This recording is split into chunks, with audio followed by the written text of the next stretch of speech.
quien fue una de mis autoras en la disertación doctoral. Le hice una modificación al título de la ponencia de hoy. Ahora se titula Una mirada a la cultura patriarcal, concurrente al manuscrito de Miramar de Olga Noya. ¿Tú me puedes colocar aquí? Ya. No, ahí.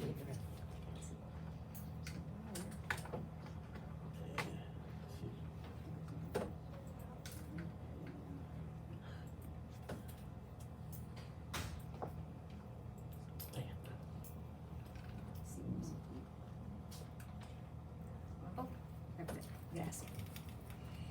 Quiero comenzar con una cita que estoy compartiendo de Carol Pittman que dice: la construcción patriarcal de la diferencia entre la masculinidad y la feminidad es la diferencia política entre la libertad y el sometimiento. Y otra que es de Simone de Beauvoir que dice: la inferioridad de la mujer proviene de que desde un comienzo se limitó a repetir la vida, en tanto que el hombre inventaba razones para vivir.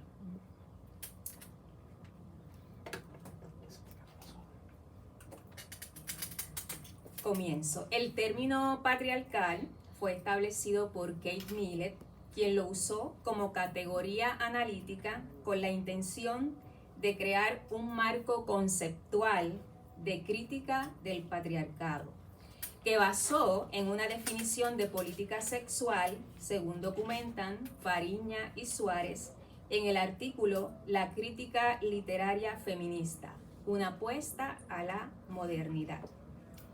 Entiéndase por política, de acuerdo a Millett, el conjunto de relaciones y compromisos estructurados de acuerdo con el poder, en virtud de los cuales un grupo de personas queda bajo el control de otro grupo.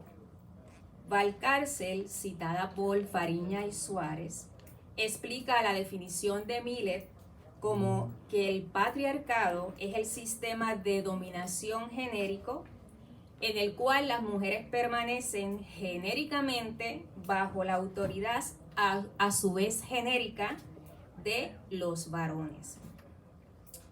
De acuerdo a Rolón y Jenin, que son dos teóricas, desde hace siglos la existencia de diferentes cuerpos humanos ha sido motivo de debate y preocupación. Aseguran que en muchas culturas e instituciones dominantes, dentro de las cuales los hombres han sido protagonistas, las diferencias entre mujeres y hombres se han entendido como manifestaciones de inferioridad que bien pueden ser mental, emocional o corporal.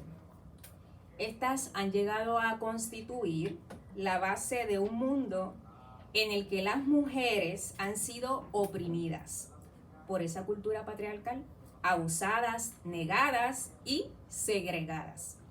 Estas autoras exponen que las tendencias materialistas han argumentado que los tipos de opresión que sufren las mujeres son específicos respecto a los roles sociales que se asignan en sociedades capitalistas patriarcales.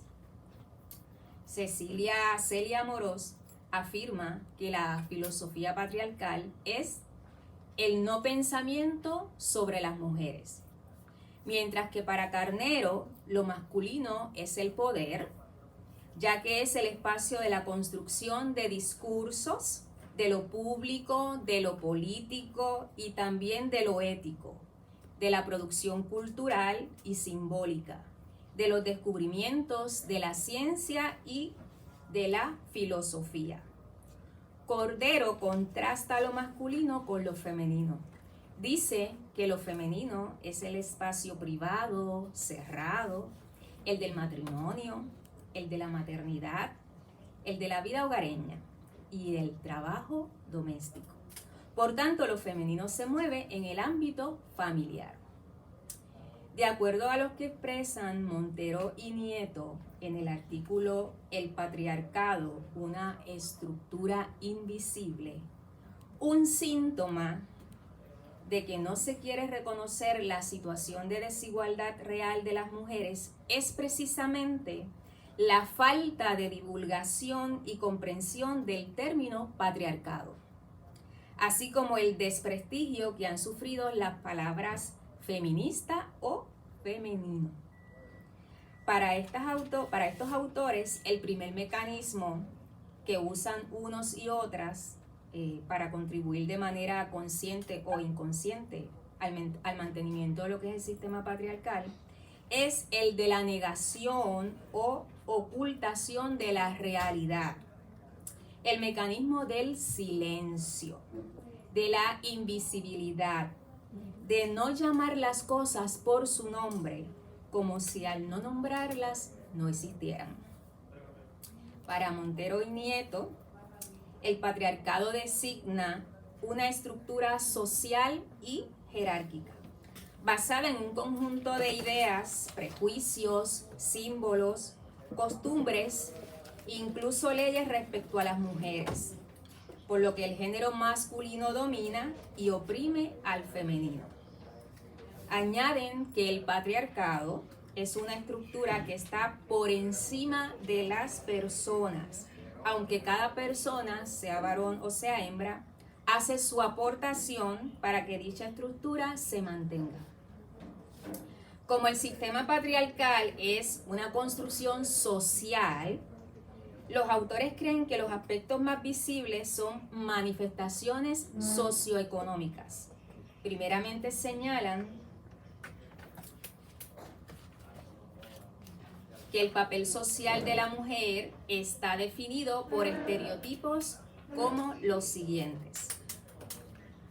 La mujer es objeto de atracción sexual. La mujer debe ser pareja de alguien. La mujer no es del todo mujer, sino es madre y se convierte a sus hijos en el centro de su vida. La mujer no goza de independencia económica porque o no tiene ingresos o los que tiene son bajos o inestables. La mujer hace todo el trabajo que no es remunerado, como el trabajo doméstico, el cuidar de otros. La mujer debe ver el consumismo como un pasatiempo. La mujer debe aceptar la intromisión de los varones en su intimidad. La mujer es víctima de violencia de género, de acoso sexual o violación. La mujer es totalmente responsable de su protección si no desea embarazarse. La mujer está sujeta a la medicina preventiva y control médico, aunque sea degradante. La mujer se somete a cirugías estéticas para mantenerse atractiva. Montero y Nieto señalan también que las manifestaciones sociales del patriarcado tienen un reflejo a nivel psicológico. Sobre este particular, identifican la falta de autoestima en las mujeres y destacan que esta es inducida por la educación y el entorno. Añaden la falta de expectativas de logro y la limitación de sus propios intereses, porque se les educa para que no se propongan metas. Destacan el miedo a la libertad y la dependencia psicológica de los varones, ya que se les inculca el sentimiento de ser incapaces de hacer cosas sin ayuda de los hombres. Señalan insatisfacción permanente con su propio cuerpo, porque están demasiado pendientes a lucir atractivas para el sexo opuesto. También añaden un sentimiento permanente de debilidad e inseguridad física, ya que no se fomenta tanto el ejercicio físico y la competitividad entre ellas mismas, como lo hacen los hombres. Por último, destacan el malestar sin nombre, que es una especie de tensión permanente unida al sentimiento reprimido de insatisfacción. En cuanto a los aspectos culturales del patriarcado, los autores identifican la educación reglada androcéntrica, es decir, centrada en los varones, el funcionamiento, estructura de la familia, en la que los roles se perpetúan de generación en generación, la transmisión y fomento de los estereotipos por los medios de comunicación y la publicidad, que fundamentalmente va dirigida a las mujeres y refuerza su papel de consumidoras. La ciencia y la tecnología, el arte y la literatura, que también están impregnados de valores masculinos. La religión, que contribuye a mantener todos los prejuicios misóginos, y la idea de la mujer siempre dependiente y subordinada al varón. Los esquemas de percepción y el universo simbólico, pues tanto los esquemas de percepción y las categorías conceptuales como nuestro orden simbólico identifican el mundo del hombre con el mundo en sí, por lo que el universo masculino se asienta en nuestra mente como algo invisible o neutro, mientras que lo diferente, lo otro, lo que es preciso significar es lo femenino, que en ese sentido se sale de la norma masculina. Por último, Montero y Nieto señalan que el feminismo y la política, lo típico de los dominadores es que logran hacer que se reconozca inconscientemente como universal su manera de ser particular y que la desigualdad entre hombres y mujeres es un ejemplo paradigmático de ello. Para los autores, el feminismo es lo que ha puesto de manifiesto hasta qué punto todo lo personal es político, hasta qué punto es difusa la frontera entre ética personal y ética colectiva, entre lo moral y lo político. Afirman que los comportamientos cotidianos, incluso en la mesa o en la cama, pueden apuntalar o pueden minar el sistema patriarcal. La opción personal por una de estas alternativas es también una opción política, concluyen. Lerner, citada por Facio, señala que para algunas feministas el patriarcado es la manifestación e institucionalización del dominio masculino sobre las mujeres y que se extiende a la sociedad en general, lo que implica que los varones tienen poder en todas las instituciones importantes de la sociedad y que se priva a las mujeres del acceso a las mismas. Pero no implica que las mujeres no tengan ningún tipo de poder, ni de derechos, influencias o de recursos. En resumen, el patriarcado, de acuerdo a Facio, se trata de un sistema que justifica la dominación sobre la base de una supuesta inferioridad biológica de las mujeres. Tiene su origen histórico en la familia, cuya jefatura ejerce el padre y se proyecta a todo el orden social.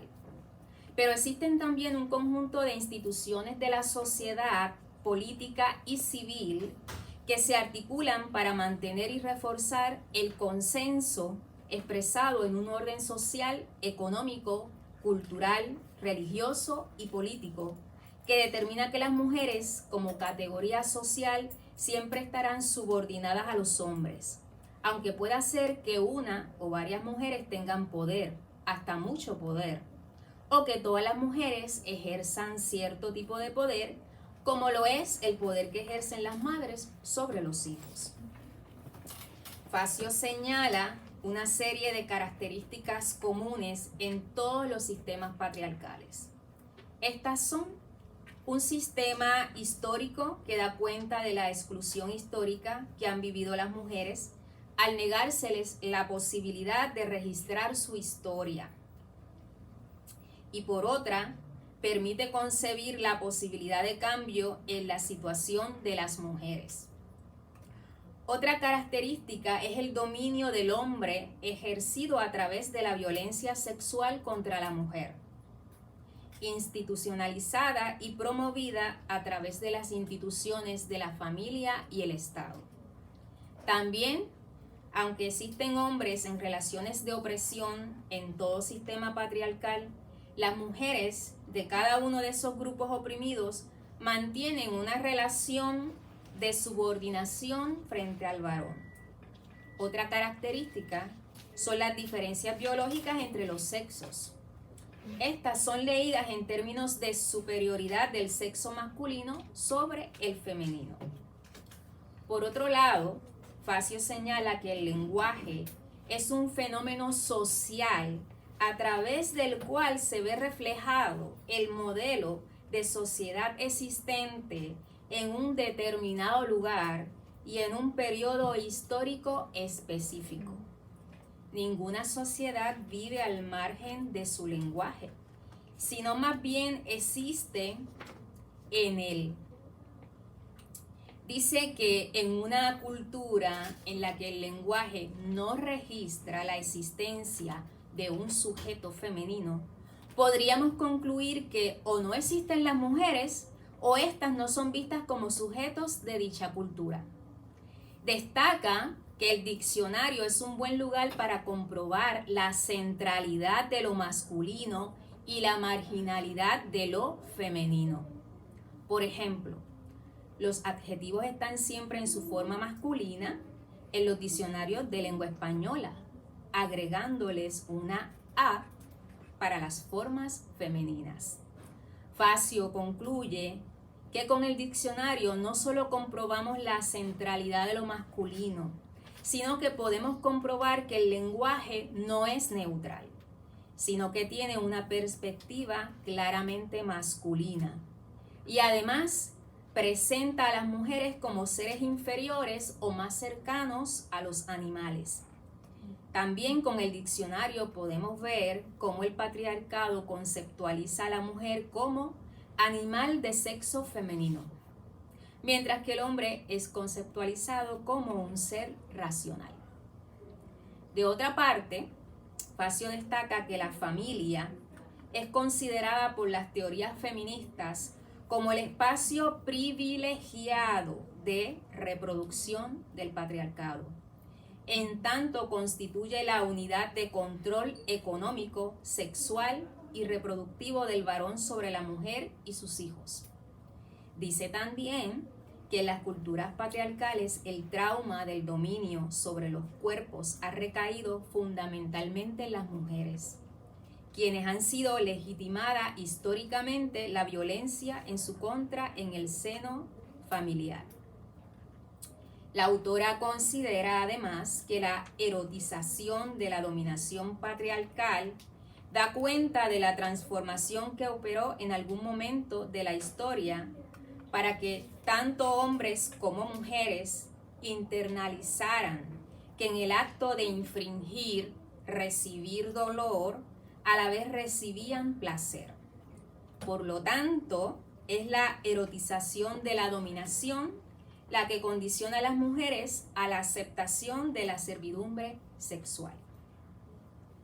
Como señala Facio, la educación ha sido históricamente un instrumento del patriarcado destinado a transmitir ideas, valores, conductas y los mecanismos que han asegurado la dominación de los hombres sobre las mujeres.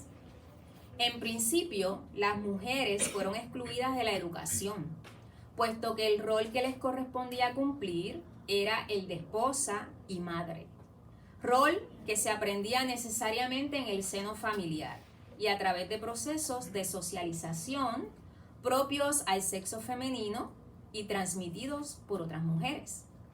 La educación tradicional institucionalizada sobrevalora lo masculino y la visión del mundo androcéntrica. Por lo tanto, los hombres y mujeres salen educados en los valores patriarcales.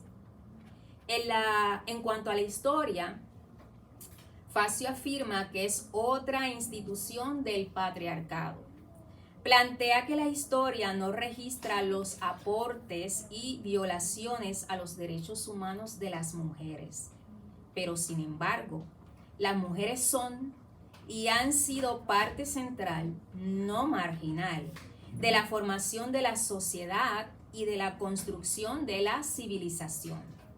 Las mujeres también han compartido con los hombres la preservación de la memoria colectiva, que conforma el pasado en la tradición cultural, provee el vínculo entre generaciones y conecta el pasado con el futuro. Por último, Facio aclara que el derecho es un instrumento de articulación del sistema patriarcal. A través de este se regulan las conductas de hombres y mujeres hacia un determinado modelo de convivencia, el patriarcal, y se modelan las identidades de género de forma tal que responden a las funciones ideológicamente asignadas a hombres y mujeres. Según señala, en una primera etapa histórica, el derecho otorgaba explícitamente el poder casi absoluto a los varones sobre las mujeres en el campo de las relaciones sexuales, sociales y económicas. En resumen, la autora concluye que la crítica feminista es una alternativa catalizadora de transformaciones democratizantes dentro del derecho. Afirma además que la crítica feminista también se aboca a llenar de contenidos más democráticos los principios e instituciones que constituyen un aporte a la convivencia y que son producto de luchas históricas para superar todo tipo de discriminación. Es decir, que los conceptos abstractos de justicia, igualdad, solidaridad, no son en sí androcéntricos, sino que el problema está en el significado y aplicación que los hombres le han dado a esos valores. Por otra parte, de Sousa Santos aclara en su artículo La persistencia histórica del patriarcado, que la persistencia histórica de la cultura patriarcal es tan fuerte que incluso en las regiones del mundo en las que ha sido oficialmente superada por la consagración constitucional de la igualdad sexual, las prácticas cotidianas de las instituciones y las relaciones sociales continúan reproduciendo el prejuicio y la desigualdad. Según este autor, la cultura patriarcal viene de lejos y atraviesa tanto a la cultura occidental como las culturas africanas, indígenas e islámicas. Apoya su argumento ejemplificando históricamente algunas posturas. Aristóteles decía que la mujer era un hombre mutilado. Y Santo Tomás de Aquino afirmaba que el nacimiento de una mujer era una señal de debilidad del procreador, es decir, del hombre. De Sousa Santos explica dos formas bajo las cuales se presenta la violencia y la opresión sexual hacia las mujeres. Las llama hardcore y softcore. Según el autor, la primera es el catálogo de la vergüenza y el horror del mundo. Lo explica ofreciendo los siguientes datos. Cito: en Portugal, en el 2010 murieron 43 mujeres víctimas de la violación de la violencia doméstica. En Ciudad Juárez, México, en los últimos años fueron asesinadas 427 mujeres, todas jóvenes y pobres, trabajadoras de las fábricas del capitalismo salvaje, las maquiladoras, un crimen organizado conocido como femicidio. En varios países de África se sigue practicando la mutilación genital. En Arabia Saudita, hasta hace poco las mujeres ni siquiera tenían partida de nacimiento. En Irán, la vida de una mujer vale la mitad que la de un hombre en un accidente de tránsito. en un tribunal judicial el testimonio de un hombre vale tanto como el de 2 mujeres. En caso de adulterio, la mujer puede ser lapidada hasta morir. Una práctica que, por otro lado, está prohibida en la mayoría de los países de cultura islámica. Fin de la cita. La versión softcore, según de Sousa Santo, es insidiosa y silenciosa. Se produce en el seno de la familia, las instituciones y las comunidades. No porque las mujeres sean inferiores, sino por el contrario, porque son consideradas superiores en su espíritu de abnegación y su disponibilidad para ayudar en tiempos difíciles. Lo explica de la siguiente manera. Abro cita. En Portugal, por ejemplo, los actuales recortes del gasto social del Estado victimizan en particular a las mujeres. Las mujeres son las principales proveedoras de cuidado a las personas dependientes, niños, ancianos, enfermos, personas con discapacidades. Si con la clausura de un hospital psiquiátrico y la ausencia de soluciones alternativas los enfermos mentales son devueltos a sus familias, el cuidado queda a cargo de las mujeres. La imposibilidad de conciliar el trabajo remunerado con el trabajo doméstico hace que Portugal tenga una de las tasas de fertilidad más bajas del mundo. Fin de la cita.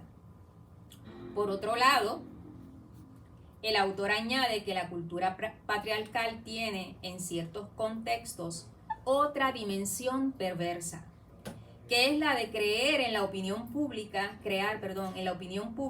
la idea de que las mujeres son oprimidas y como tales, víctimas indefensas y silenciosas.